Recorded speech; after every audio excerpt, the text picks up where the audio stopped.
up, everybody?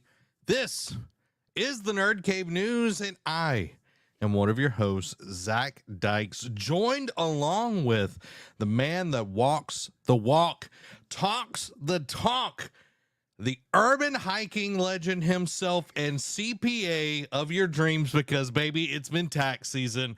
John Stevenson, welcome to the show. You can't reuse old names.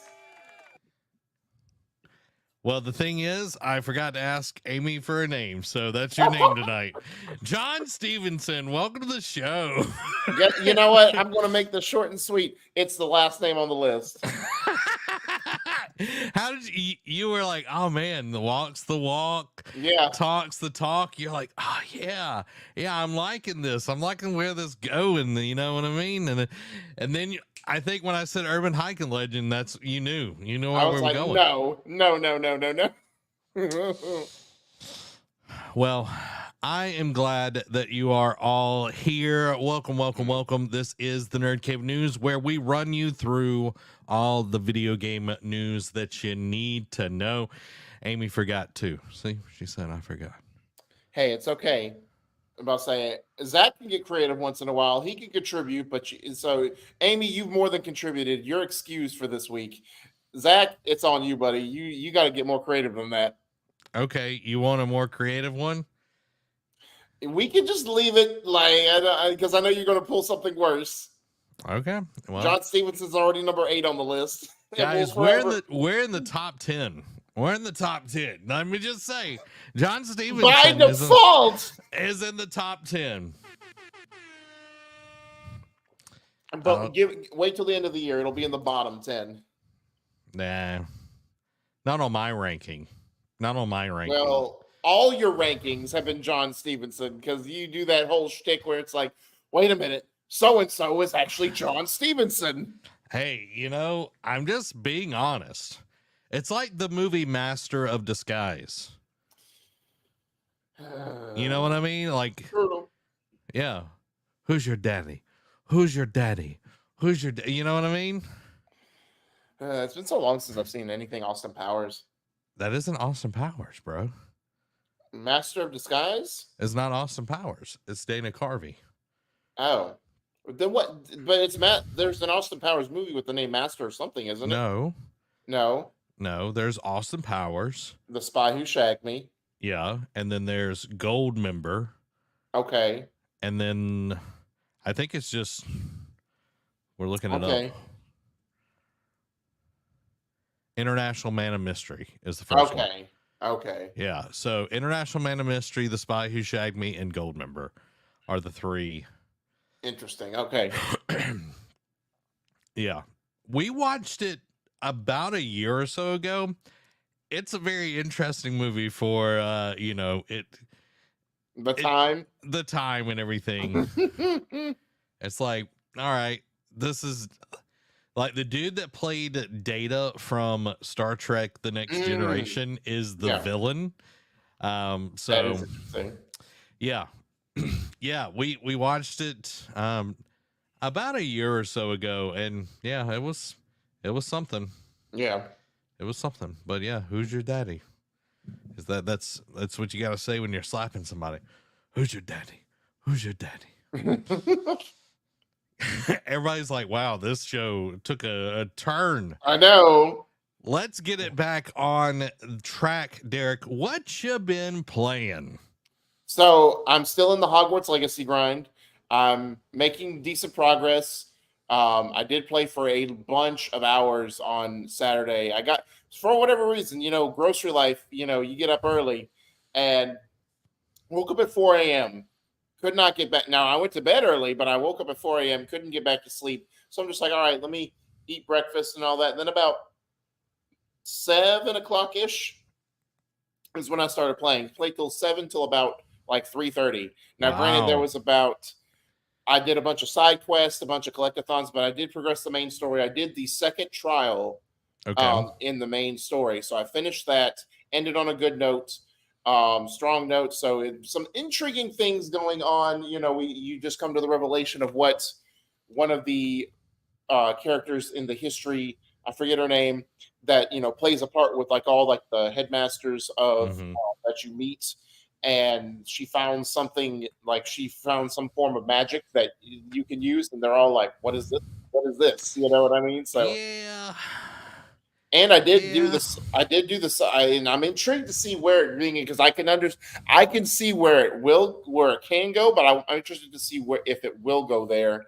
Um, did learn my first. I did the side quest where I learned my first unforgivable curse though. Mm-hmm. So Good. pretty Good.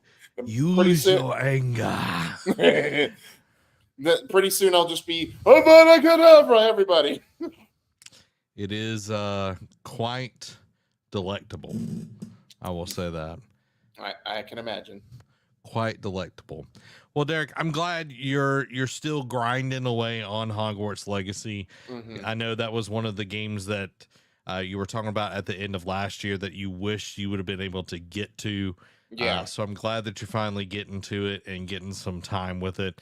I need to jump back in and finish it because I'm Mhm. pretty far along. Yeah. So Because here's my one big complaint is with the game now. Like the combat is still very intuitive. Like especially now that you have like once you unlock a bunch of spells, like the combos you can pull off with it mhm. are very good.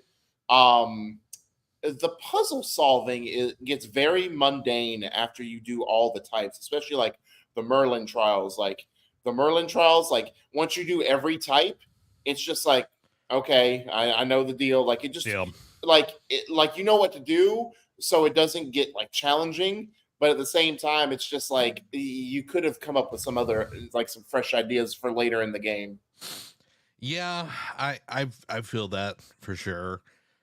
Even outside of the Merlin trials, I feel like some of the oh it's like very like, oh, this gameplay loop fits here, and Yeah. then we're gonna use it again here, and Well, and different like things like even that. like in during the second trial, like when you're doing the pensive, like puzzles, so, like there's pensive puzzles, Mm-hmm. and the first one kind of made me use my brain a little bit, and then the second one, like you're doing it, and I'm just like, this feels a little too simple, but it worked. Like it felt very simple and straightforward. I'm just like, you would think they would get a little bit more challenging the more because you're progressing further, but I digress. Yeah, some of the later ones I feel like get a little bit more challenging, but it's Okay, definitely it leans heavier on the combat side as the true. challenge for those. Okay, Nate says Hogwarts was lackluster to me. I enjoyed what it was, but like I think some of the things could have been definitely better, but I yeah, think it is the best-selling game of 2023, which is kind of true, crazy. true. I mean, again, the story is definitely intriguing. I do like the character relationships you are forming when you do more of these side quests because I did, the side quest with I think Nat, where Mhm. you sneak into that like old castle and then you find out, that Yes. you find out the poachers and everything like that. So it is intriguing with some of the character relationships because I think what's the Slytherin guy's name with the sister that he's trying to I don't remember his name, but I think he is a very interesting character because when of course everyone from Harry Potter fandom when they automatically see Slytherin they automatically think you're a piece of crap because you're just a jerk and mean and all that. And when I saw him, I'm like, okay, is he going to be the Draco Malfoy of this game? And he did initially start as that way because he was like the jealous type. But now that if you form a relationship with him, you find out it's like, okay, he has a deeper meaning, and I'm actually liking the character now. Yeah, I'm trying to remember what his name is. Um cuz I know who you're talking about. I just can't remember Yeah, what his name is. because he's the one that invites you to the secret fight club. Yeah, exactly. But yeah, like I enjoyed it and I agree with Nate. It's like because people love Harry Potter, that's why he bought it. Yeah. Like I enjoyed what the game was for what I played with it. Hmm. Getting the like hippogriff was super dope. Yes.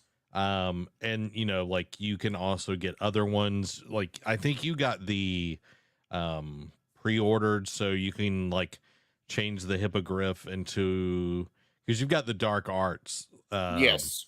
So you can change it to the Nargle. I can't remember what they're called. The dead horse things. Oh, Thestrals. Yeah, that one. The Nazgul horses. Yeah. You can change it into that and all of that, which is pretty dope. There is a lot to do in the game, but I don't feel like there's a ton of depth. And I think that's where it's like there's a lot to do, but there's not the depth. It's like you either get wide or you get deep. And then you get something like God of War 2018, where you get kind of both. Yeah. You know, kind of get. But you know, you can't hit a home run or a grand slam every time. You can't. And people are asking at home, what did you play this week? I played nothing. He took a page out of my book this week. He's like, "No, I'm taking the week off." Yeah, I took the week off. I definitely watched a ton of anime. Watched a ton of anime. Yeah. So I'm excited. I took a page out of Derek's book for sure. Good. I'm rubbing off on you. So I'm looking forward to getting back into finishing up Princess Peach Showtime. There are a lot of other games that I want to get into, even on my own time, because I'm almost done. Like I said last week, Sea of Stars. So I want to jump in, finish that. Hopefully, you know, my thumb will cooperate and feel better, and I can jump into playing some more stuff. Nate says, when I have the energy in the evenings, I'm playing Ni no Kuni. So I know we talked about Ni no Nana. I know, wasn't there a second one as well? Yes, Revenant Kingdom. This looks very Studio Ghibli. Studio Ghibli did I don't know about the second one, but they definitely did the first one. Okay. Now, is this Wraith Witch? Is that what? The White Witch, you mean? Or White Witch, sorry. Yes. That's both the first on one. Game Pass. Okay. Yeah. Maybe this is Zach's next game. I don't know. This doesn't. Is it real time, or are we like picking things? I can't. Let me know. Yeah, I'm not sure. You let me know, Nate. Not that I'm like totally like against playing like real time stuff, but I'm kind of in that RPG mode at the moment with Sea of Stars, which is supposed to be getting some possible DLC and an update to Sea of Stars where you can play co-op. Very nice. The only bad thing about that is it has to be local. It has to be local to be able to play the co-op side of things. So, Derek, you're just going to have to move down here and us play together. And just make that long commute to Montgomery. You just move down here. We got one down the road. I know. So, but I don't know. They probably don't have an opening yet. Oh, I'll kill somebody. This man. There'll be an opening. He'll never get away with the murder because he always just admits it.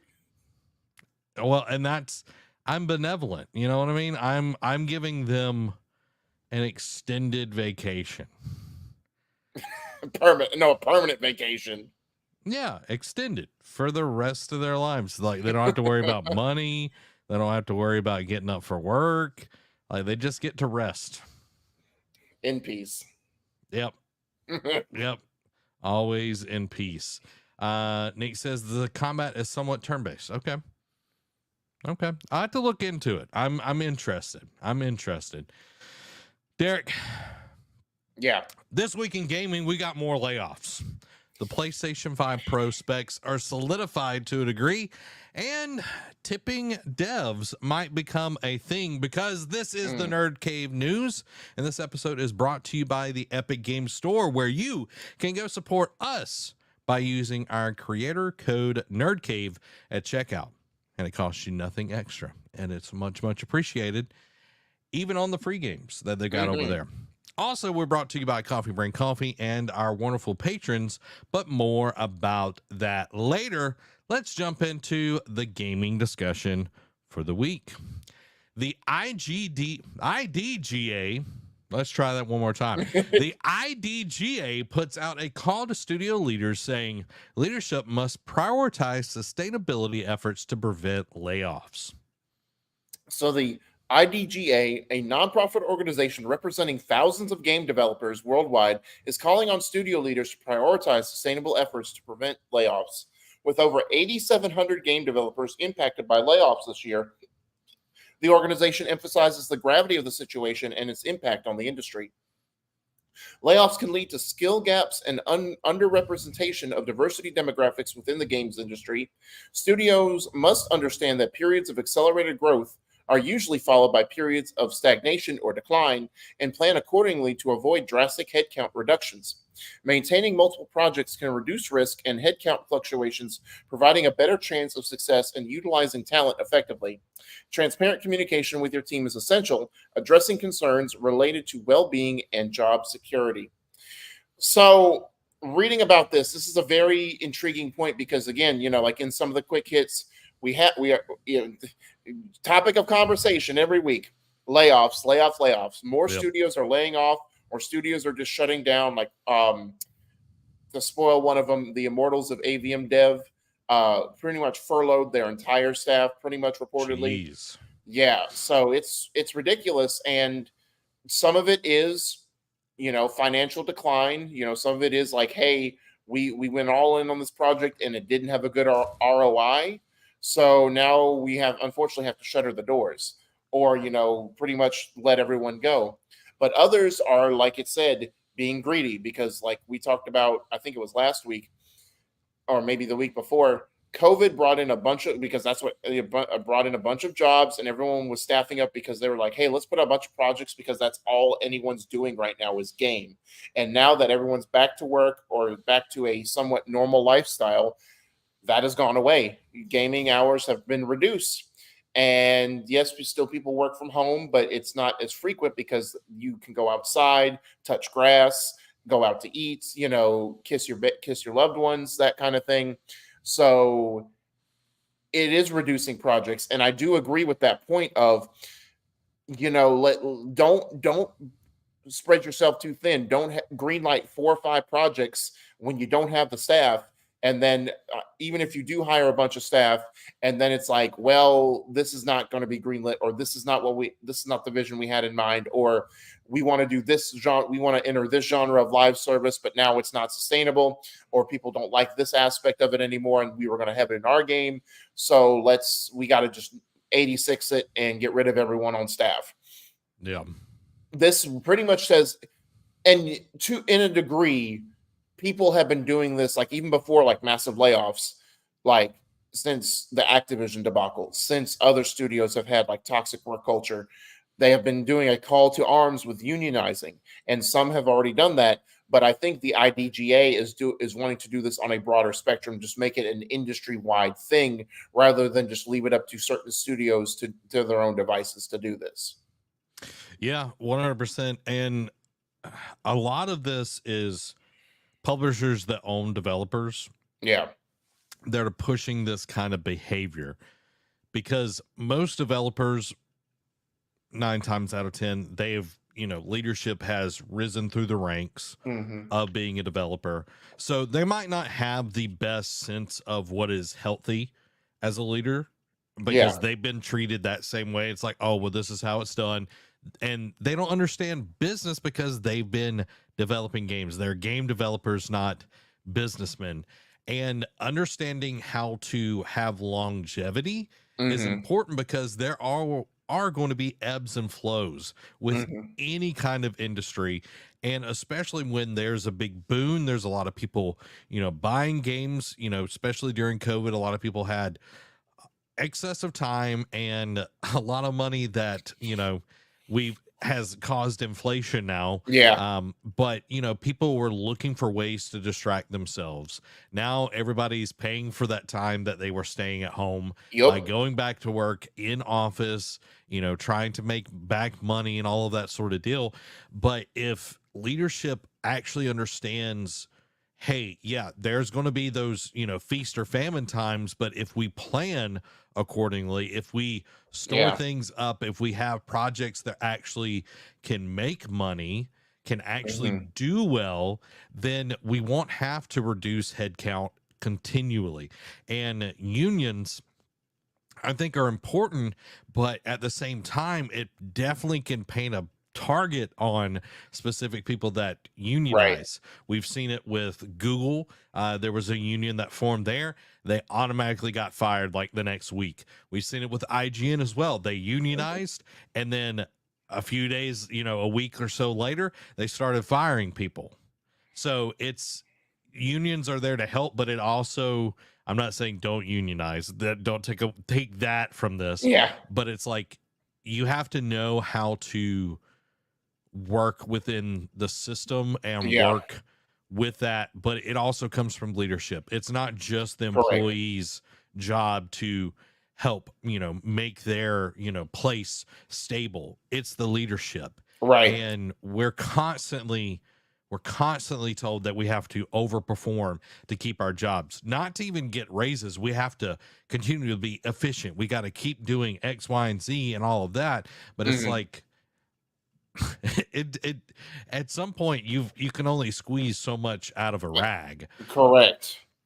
So, and that's the thing too, is because you could say that ask the figureheads to be patient, temper expectations, but when corporate greed sets in, they're not going to see all they're going to see is dollar signs. They're not going to Yep. care that, oh, maybe we shouldn't do this project or maybe we are stretched too thin. It's just like get the job done. Like Yeah. find a way to do it, and if not, we'll just nix it and go on about the next thing. Yeah, we'll find somebody else. You know, Yeah. it might not be complete layoffs, it might be just replacing people that will Yeah. say yes. And that's, you get a lot of yes man projects, Oh yeah. like Immortals of Avium. Yes man Yeah. project. Forspoken, I feel like, was a yes man project as well. Hmm. Cool ideas, but does it deserve to be a video game? Yeah. Maybe not, you know? Especially And a that's, $70 video game. yeah. And you get to this point where layoffs, like, this industry should not be going through this much layoffs. No. You I know, was gonna ask. We're already at 8,700. Probably within the next couple weeks, we'll probably by May, it'll be 10,000. Like when December 31st hits, what do you think the layoff total will be in the games industry? like just this year or this year and last year. Just this year. I'm saying at least 18,000. Oh, okay. Yeah, I figure since we're already 4 months in and barely not even 4 months in, and we're already at almost at 10,000. I figure that'll be doubled by the end of the year, which leads me to my next question: is do you think how long do you think before this kind of not stagnates, but basically they get a grip and it gets under control?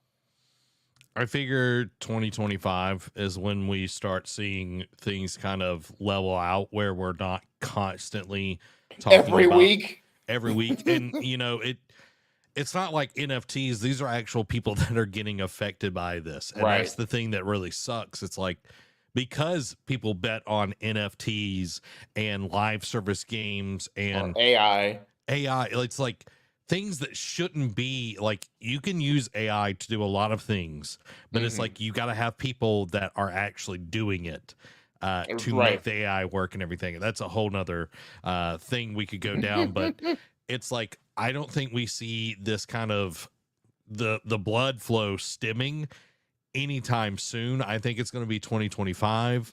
Yeah. Uh, I think once we start seeing the economy kind of leveling out, that's when we'll start seeing layoffs kind of level out as well. True.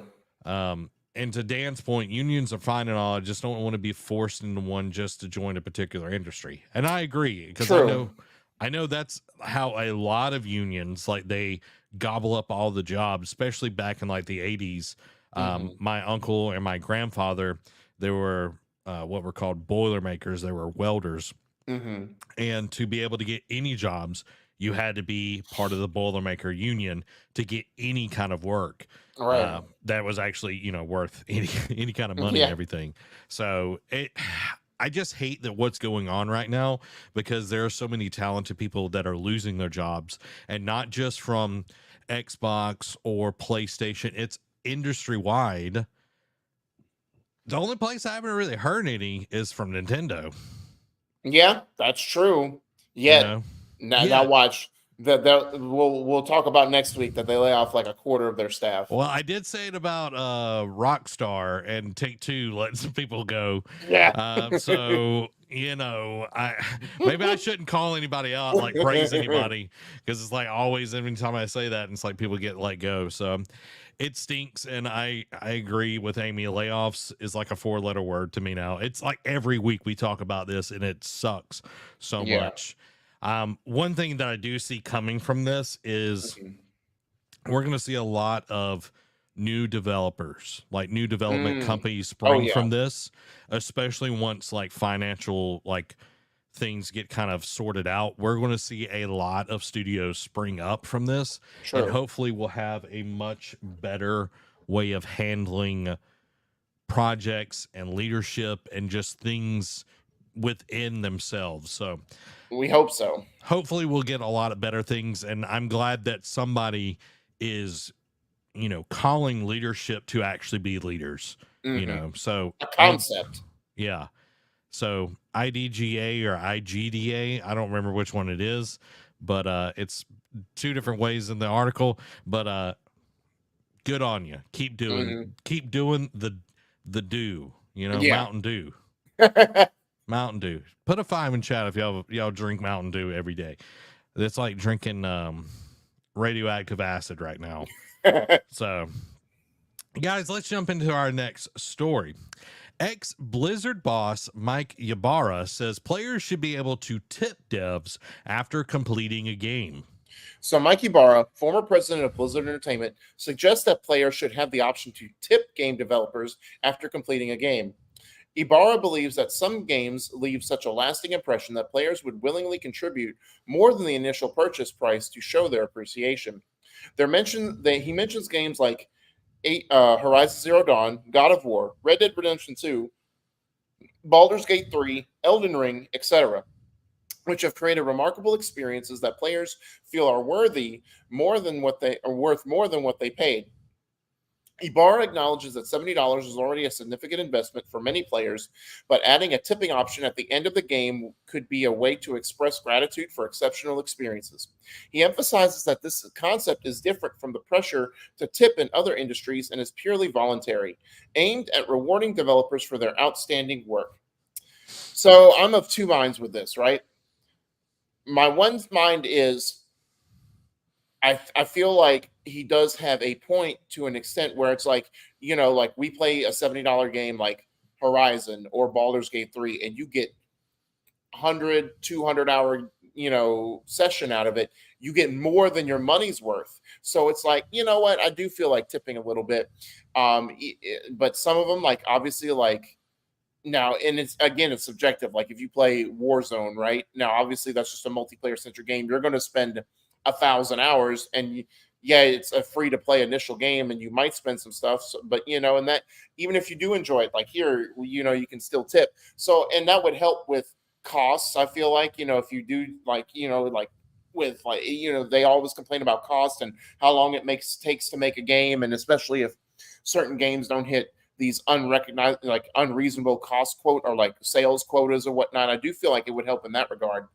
However, the other side of this coin, tipping culture has become so pervasive. Like literally, I went to Five Guys yesterday for dinner, and I went in the restaurant, did an online order, went in the restaurant and paid for it. And on the screen, it says, "Do you want to add a tip?" And I always say no, because it's like, all you did was ring up my order. And I get everything is optional. But I know there are horror stories out there of those couple crazy servers that are like, you didn't tip me. Why didn't you tip? Why don't you believe in tipping? I need to make a living. And it's like, calm down. Maybe you need to work at a different job if you want more money. But tipping culture has become so invasive, and it's even in other forms. Like, I was watching on TikTok, I think it's called the You Should Know podcast, like one of their clips. And it was like, he went to some fast food court restaurant that's like a chain. And it was like, hey, do you want to donate to this? Or do you want to donate to our personal fund? And then they asked for a tip on top of that. And it's just become so egregious with this tipping culture for everything. And I get it's a way for people to make extra money. But it's like, unless you are an actual waitress or waiter, or you do like Sonic and you bring food out to me, or like curbside pickup, just standing across the counter and taking my order does not deserve a tip. So thank you for coming to my TED Talk. Like, that's, bringing in video games, like, again, in this instance, it would be a little bit more beneficial to the devs that put their blood, sweat, and tears into this. At the same time, I don't want it to be a thing, because yes, it will be optional, but there will be some greedy developers that will force you to basically, like, do you want to tip us? Do you want to tip us? Do you want to tip us? Yeah, I want to hit these comments real quick before I get into mine. Nate says, I got a tip for you. Release a full game without microtransactions. Say it louder for the people in the back. I agree with that. Dan says, I don't tip people for just doing their job. If they want more money, they need to take that up with their employer. Also true. Yeah, I agree. Like, if I go to a restaurant, an actual restaurant, not a fast food place, I will tip. I don't mind that, because it's like, if I used to do this thing where if they did, depending on how long it took to refill your glass, the tip would go down. It would go down and everything. If the waiter does an awesome job, I'm more than happy to give past the 15-18%, whatever it is. I'm happy to do that. And even with tipping devs, if I knew it was going directly into a dev's pocket, I maybe True. I would. But it's like, okay, if I'm tipping the devs, am I tipping just the developer, and then that's going to be split? And where's that money? How is that being tracked? Right. Also, it's like, you look at the service industry, they get paid so poorly. True. Legally, they get paid so poorly because of tipping. Right. And it's like, I know, like, you can make a ton of money from tips. Yeah. It's, you got to have the right attitude. You got to be at the right kind of restaurant, whatever it is. You can make a good living off of that, but it's a very hard job. Right. And it's like, I don't want game development to turn into the food industry where they can get paid peanuts and expect everybody that's playing the game to take up the cost of paying the developers. Right. It's like, pay the people what they're worth. If they're, doing a good job, pay them. I understand where Mike Ybarra is coming from on this, but at the same time, it's like, I've already paid $70 for this game. Right. You know what I mean? Like, I've already paid $70, and one way you can help is like, say, man, this game is really great, because how many times have you and I talked and be like, man, you really need to play this game, and then you've gone and bought that game, or vice versa. And same thing for anybody that we've talked here. I know Dan bought Helldivers because I kept talking about it. Right. It's like, that's another way as well that supports the studio, and it's not just $5. And you were talking about Warzone. I could see the ones that are the most egregious about this are the ones that have so many microtransactions within their game. Right. So it's an interesting concept. Like Amy said, what a weird concept, tipping a developer. But I think this is a slippery slope, just like loot boxes were. Yes. where we are now with live service games and everything. And I beat that drum, and everybody was like, Zach, you just need to stop. But I beat that drum for a long time because it's a warning bell. It's like, Yeah. this is unhealthy. And yeah, they're sinking in millions of dollars into these games. It's like, either A, you need to lengthen the period of time that you're actually developing the game, hire less people, lengthen the time, or you need to make a smaller game. What a concept. Right. You know, what a concept. And not charge $70 for a smaller game either. Yeah, exactly. Like Princess Peach, $60. It should be a $40 game. Yeah. I like the game, but it was not, you know, but then you think about Helldivers, $40.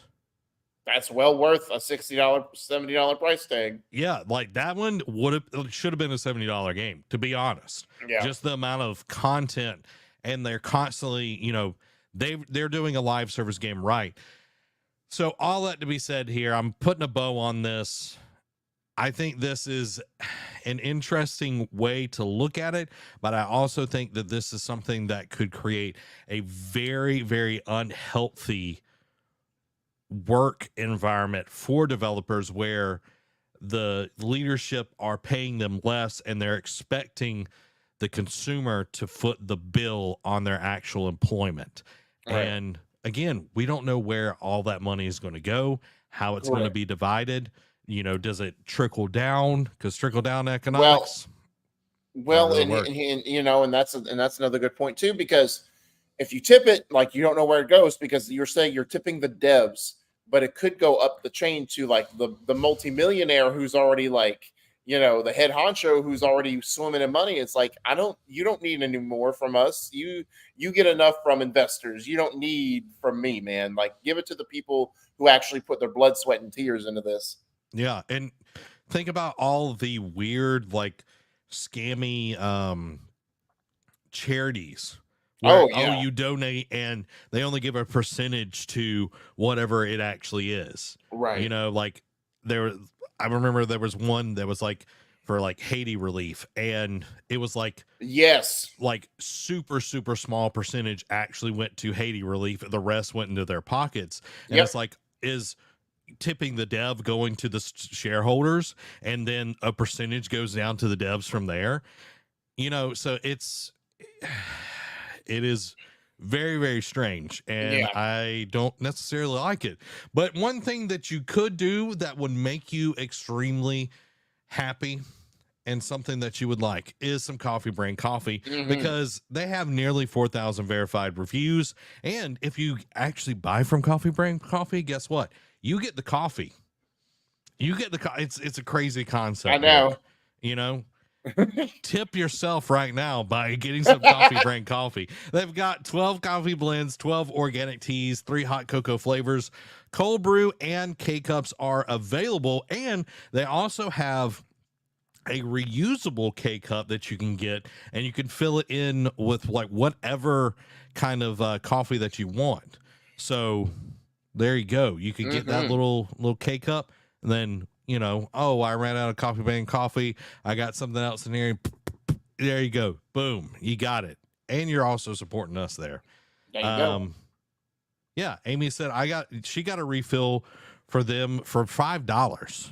Oh, wow. One of the reusable K-Cups. So you can definitely go use that. And freshness is guaranteed because it is based in the U.S. and they roast it to perfection right when you order it. It's not sitting on the shelf. It's not Folgers, guys.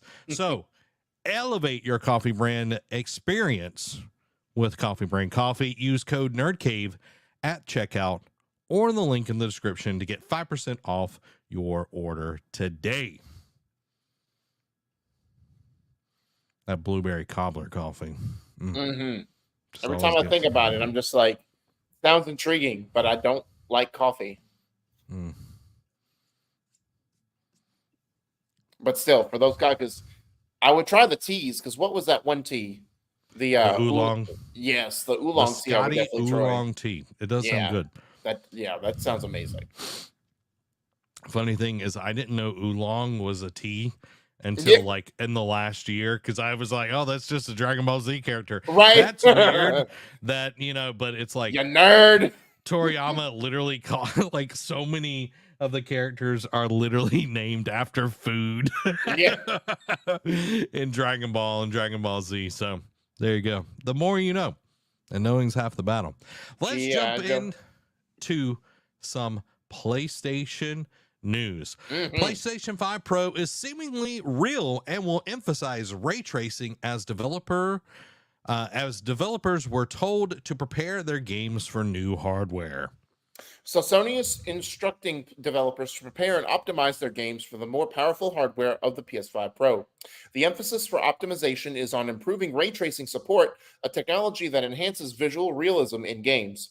Games that provide significant enhancements to ray tracing and other features will be labeled as Trinity Enhanced, which is the project code name for the PS5 Pro. The PS5 Pro's internal specs include improvements to CPU frequency and GPU rendering capabilities, leading to enhanced performance. The PS5 Pro will introduce the PlayStation Spectral Super Resolution Upscaling, a technology that improves performance without requiring additional horsepower. While a release date for the PS5 Pro has not been announced, industry analysts suggest it may arrive later this year.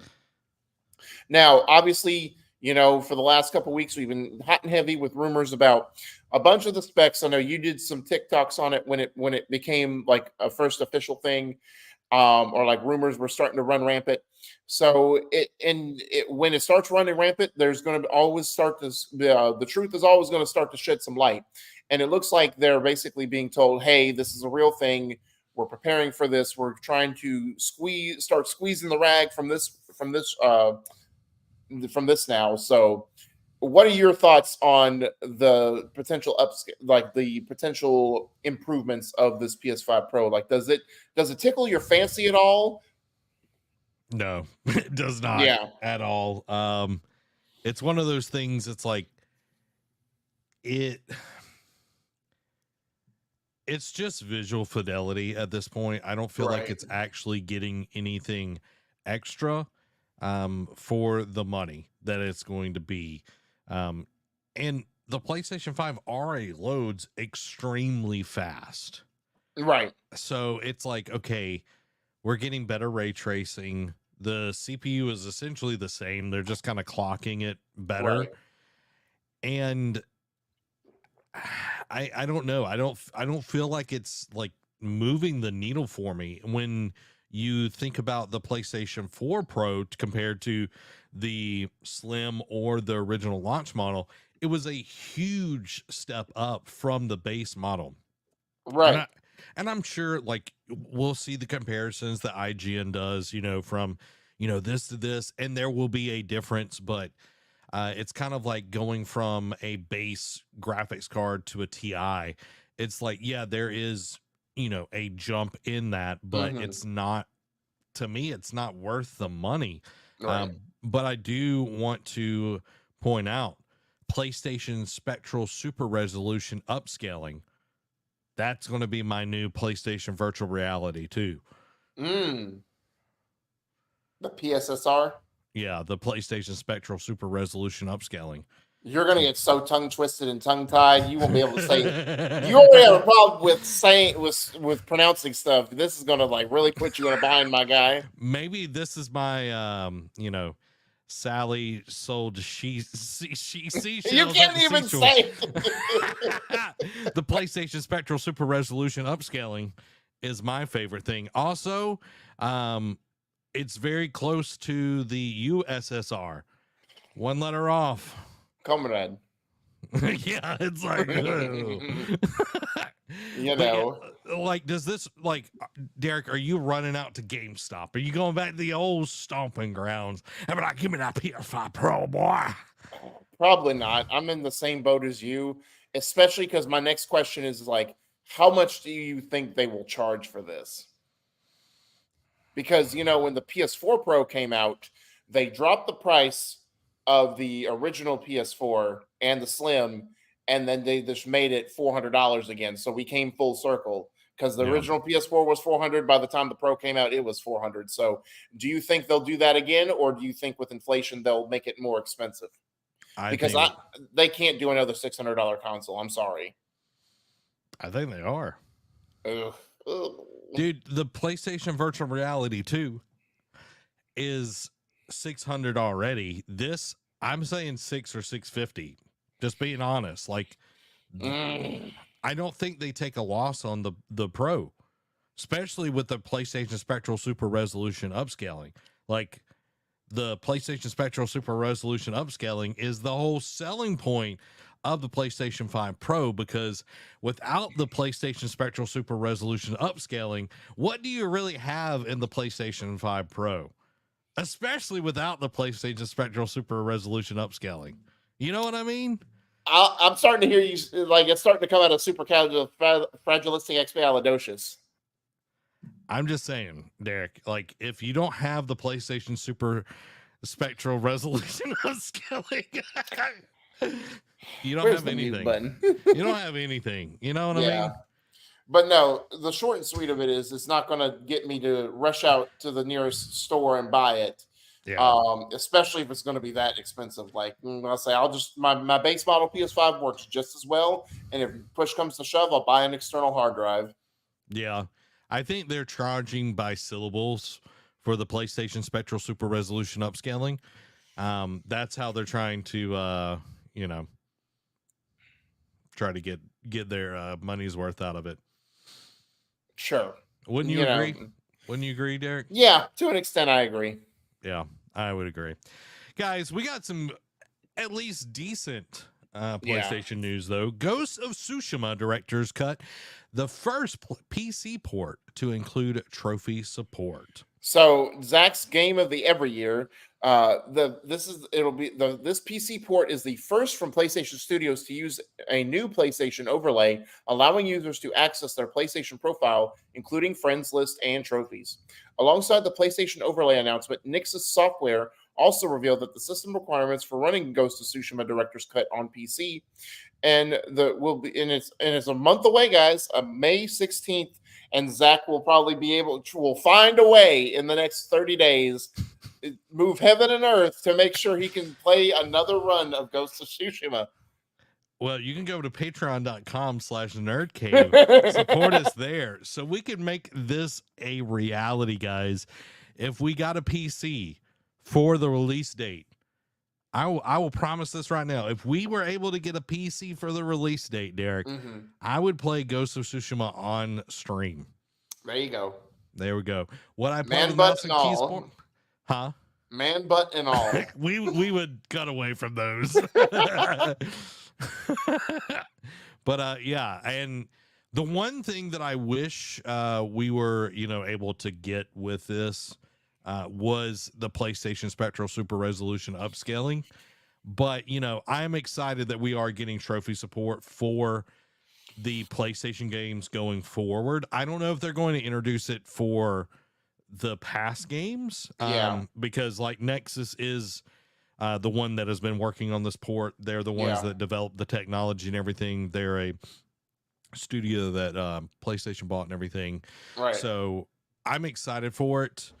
Do you think it'll be like, now I don't know how the integration is, like if you can sign in with your PlayStation account through this, but because I know, like, say a game was on the Vita and on the PS4 and on the PS5 or the PS3 or whatever, if you had it on multiple devices, once you signed in, you get to pop those trophies. So I wonder if you could do that same thing on PC if you played it on your PS4 or PS5.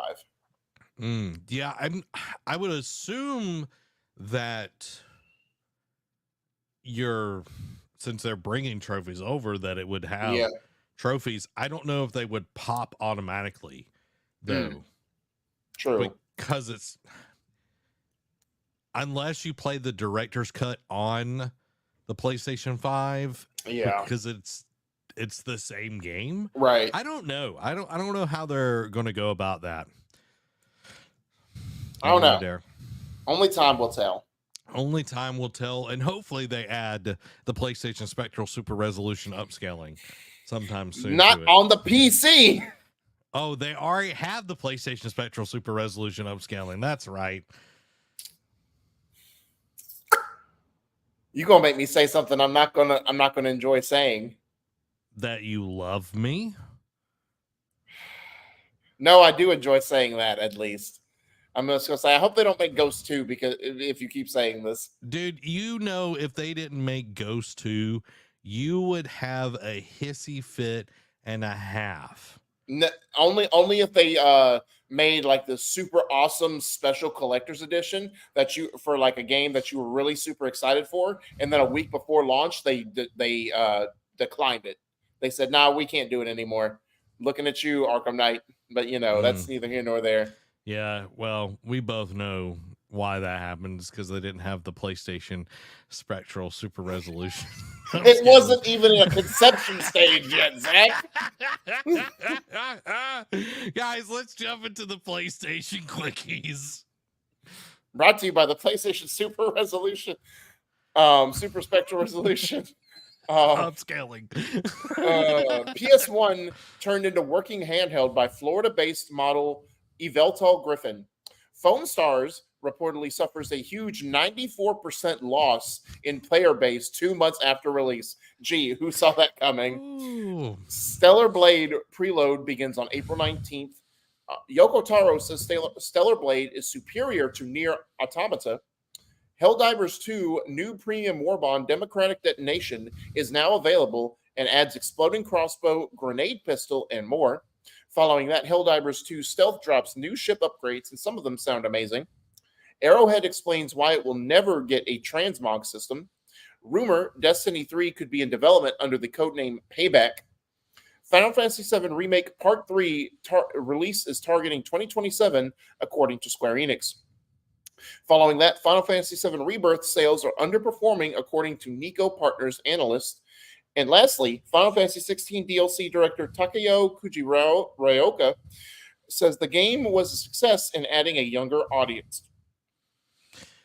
Interesting that Rebirth sales are underperforming. I'm right, curious, considering how good the game is. Yeah, I'm curious like what that necessarily is.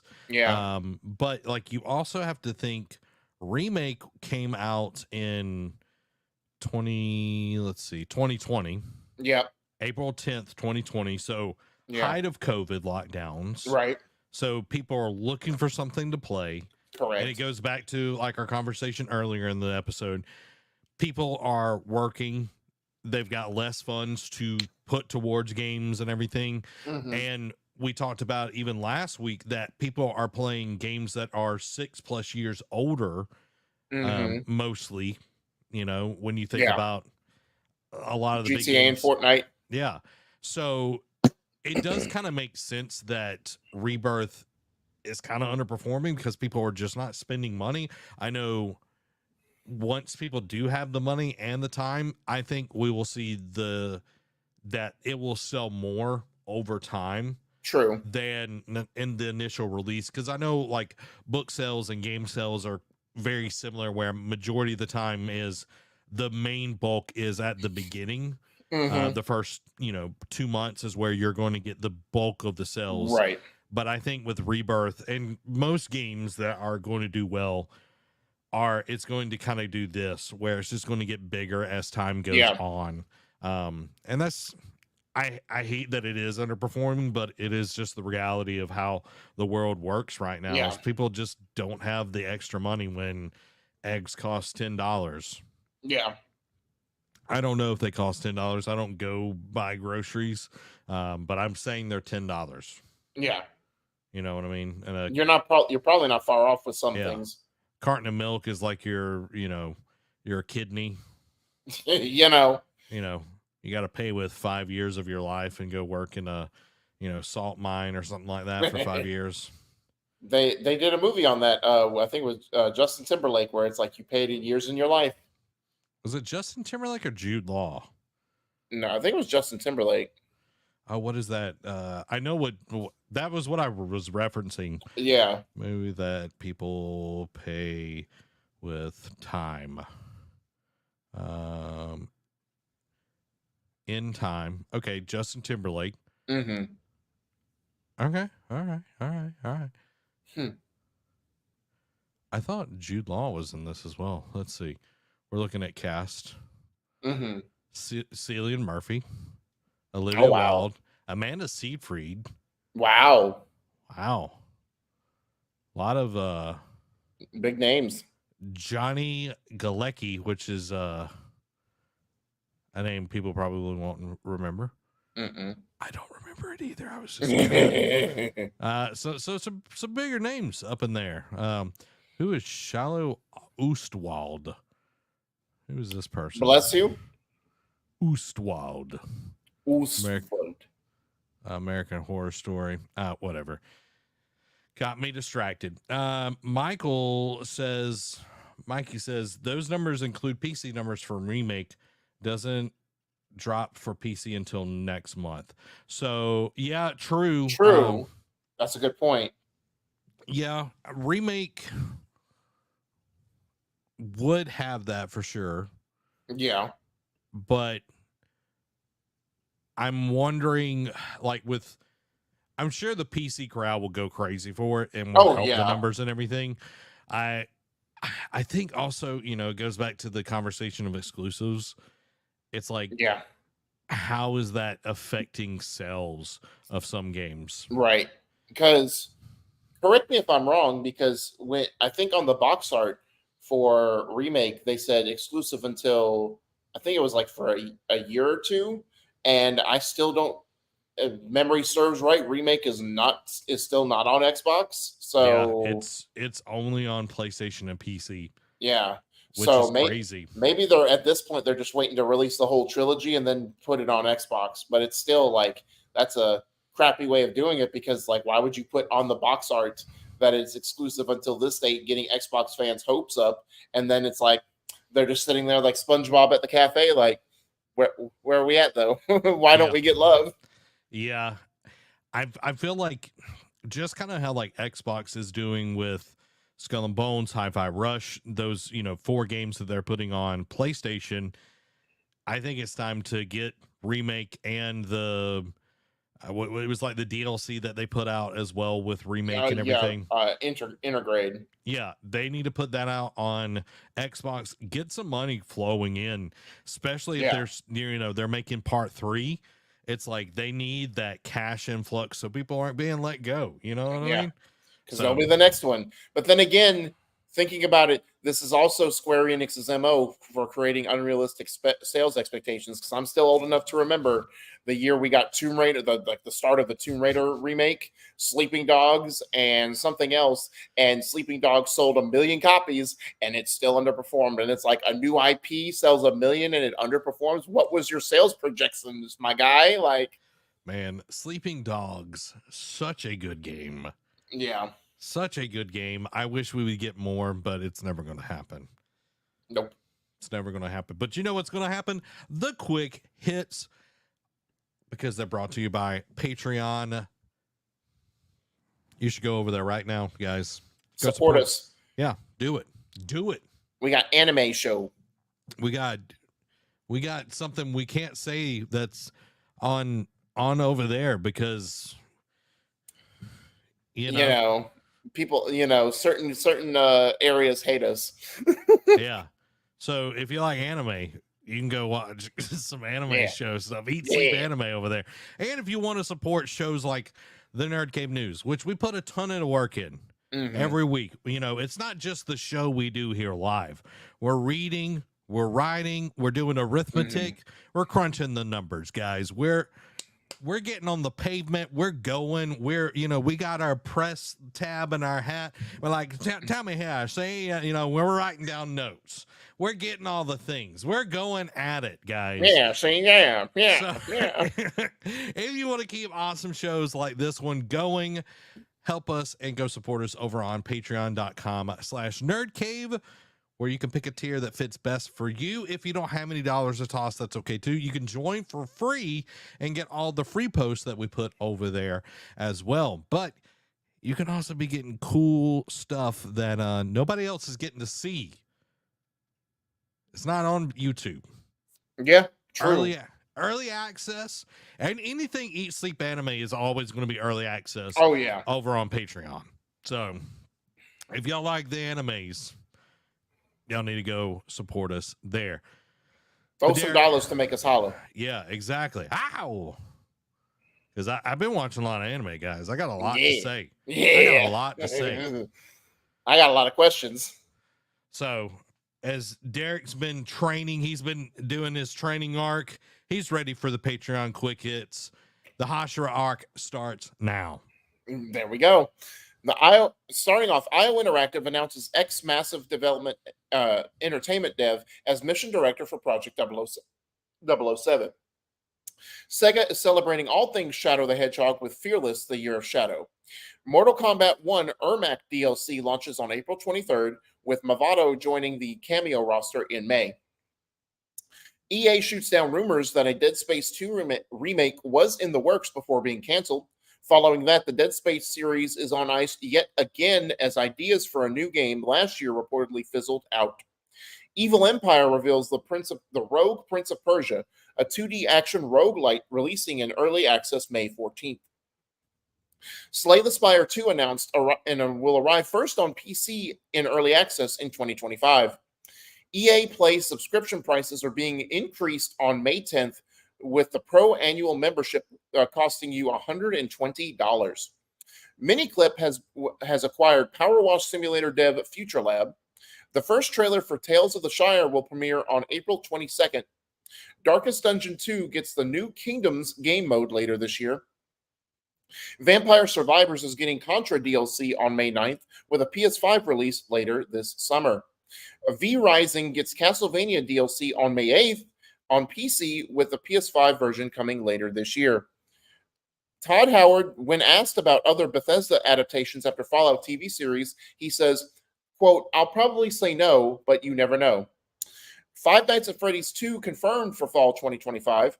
World of Warcraft is revisiting Mists of Pandaria in WoW Remix.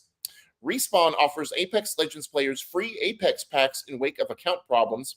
However, and here we go, guys, strap in, it's the layoff hour.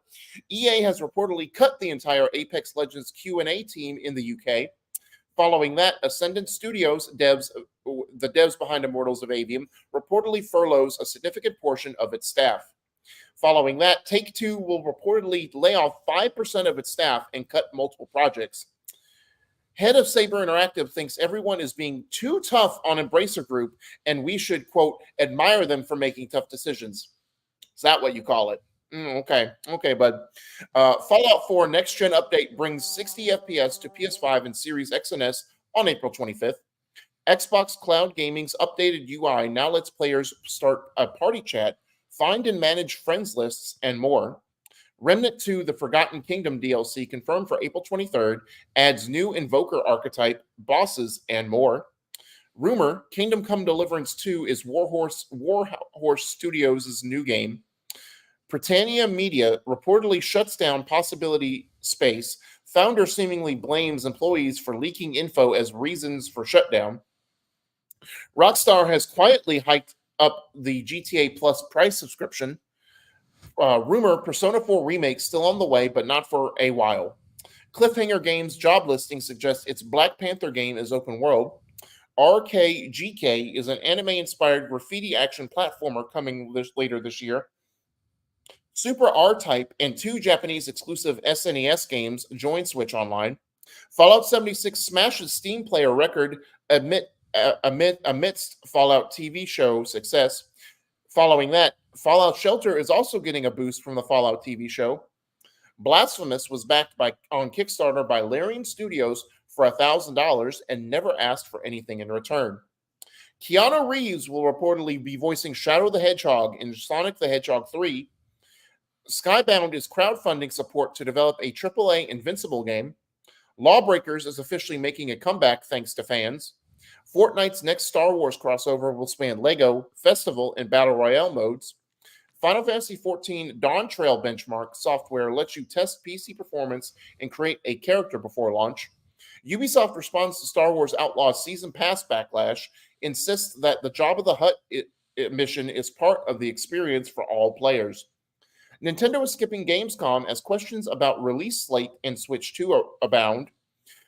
Hazelight Studios teases, quote, new stuff to be revealed later this year for its 10th anniversary. Rumor, Mafia series announcement is being planned by Take-Two. Supergiant Games opens Hades 2 technical test registration ahead of early access launch. Wizards of the Coast, quote, talking to a lot of partners about the future of Baldur's Gate. And lastly, after Pal World was accused of ripping off Pokemon, its CEO has accused other companies of making Pal World clones. Real quick, I wanted to go back to the Ubisoft one. Yeah. It says, insist that Jabba the Hutt is part of the experience for all players. I don't think that Jabba the Hutt mission is a part for all players, but you will see Jabba the Hutt in the game. But that mission is behind a paywall of like $129. So just wanted to clear that one up real quick. The graffiti game, the Arcade GK. Yeah. It reminded me, did you ever play the Mark Echo's Getting Up game? Dude. It reminded me more of Jet Set Radio, but yeah, I never played Get Up. Dude, Getting Up. Excuse me. Not the greatest game in the world. I'll go ahead and say that, but it brings back good memories because it was like the first time like anything graffiti like came across my way. And I remember renting it from a old movie gallery. Yeah, hooligan. Now, head of Saber Interactive, bro, I get it. But at the same time, it's like you gotta. This is the hill you die on. It's like, dude, you don't have to kiss his butt anymore. Like you're free. Like, I admire them for making tough decisions. It's like, no, I will not admire them. They made stupid decisions that led to the tough decision. So correct. No. We don't reward stupidity around here. No, we don't. I want to call out this dude. Let's see who's the head of the studio. Let's see. Let's see. By the way, Mike, appreciate the love on watching Eat Sleep Anime. Yeah, man, thank you. Said Eat Sleep Anime was fire. Super hot fire. Super hot. Yeah, I can't find the name right now. It's not important. Don't be dumb, head of Saber Interactive. Yeah. It wasn't a tough call. I am so excited for Vampire Survivors and V Rising, especially V Rising after Yugi was like, oh, it's all of this. I'm like, oh my God, that sounds so cool. So looking forward to that one. Well, guys, that is the episode. And I hope that you enjoyed it tonight because this has been Zach. And Derek. And John Stevenson. His name is John Stevenson. Guys, y'all have a wonderful week. This has been Zach. And John Stevenson. There we go. Y'all have a blessed week. Boy.